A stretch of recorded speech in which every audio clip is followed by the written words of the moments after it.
संतोष देशमुख यांच्या हत्या प्रकरणाची महत्त्वाची सुनावणी आज बीडच्या विशेष मोकोका न्यायालयामध्ये पार पडली। याच सुनावणी दरम्यान कोर्टामध्ये युक्तिवाद झाला। या युक्तिवादामध्ये संतोष देशमुख यांची हत्या करणाऱ्या आरोपीपैकी एका जणाने जामिनासाठी अर्ज केला असून आरोपीच्या वकिलाकडून ज्या लॅपटॉपमध्ये पुरावे आहेत त्या लॅपटॉपची देखील मागणी करण्यात आली आहे।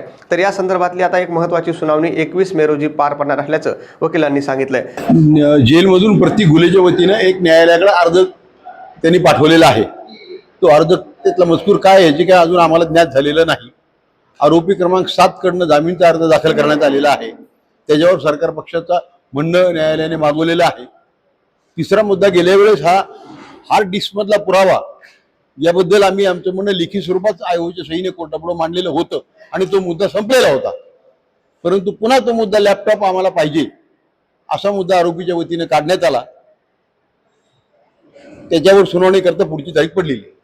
पण कुठेतरी वेळ काढूपणा करण्याचा प्रयत्न केला जातो का? प्रत्येक वेळेस आता गेल्या 7 तारखापासून पाहतो लॅपटॉपच मुद्दा प्रत्येक वेळेस चर्चेला जातो। निश्चित, कारण त्यांनी माझ्या माहितीप्रमाणे वाल्मिक कराडचे आणि अजून एका आरोपीकडनं उच्च न्यायालयामध्ये एक पिटिशन दाखल करण्यात आलेलं आहे आणि त्यामुळे इथं त्यांच्याकडनं वेळ काढूपणा होत आहे। काय नेमकं पिटिशन आहे साधारण माहिती नाही, तो माझ्या माहितीप्रमाणे तो स्क्वॅशिंग ऑफ द चार्जचं पिटिशन आहे।